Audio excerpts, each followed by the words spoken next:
എല്ലാ ദിവസവും നമുക്ക് കർത്താവിനെ പാടി സ്തുതിക്കാൻ പറ്റിയ നല്ലൊരു സങ്കീർത്തനമാണ് 100-ാമത്തെ സങ്കീർത്തനം. കർത്താവ് നല്ലവനാണ്.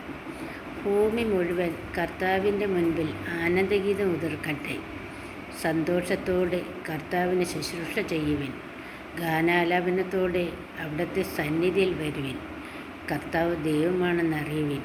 അവിടുന്നാണ് നമ്മെ സൃഷ്ടിച്ചത്. നമ്മൾ അവിടത്തേതാണ്. നാം അവിടുത്തെ ജനവും അവിടുന്ന് മേയ്ക്കുന്ന അജഗണവുമാകുന്നു. കൃതജ്ഞതാഗീതത്തോടെ അവിടുത്തെ കവാടങ്ങൾ കടക്കുവിൻ. സ്തുതികൾ ആലപിച്ചുകൊണ്ട് അവിടുത്തെ അങ്കണത്തിൽ പ്രവേശിക്കുവിൻ. അവിടത്തേക്ക് നന്ദി പറയുവിൻ. അവിടുത്തെ നാമം വാഴ്ത്തുവിൻ.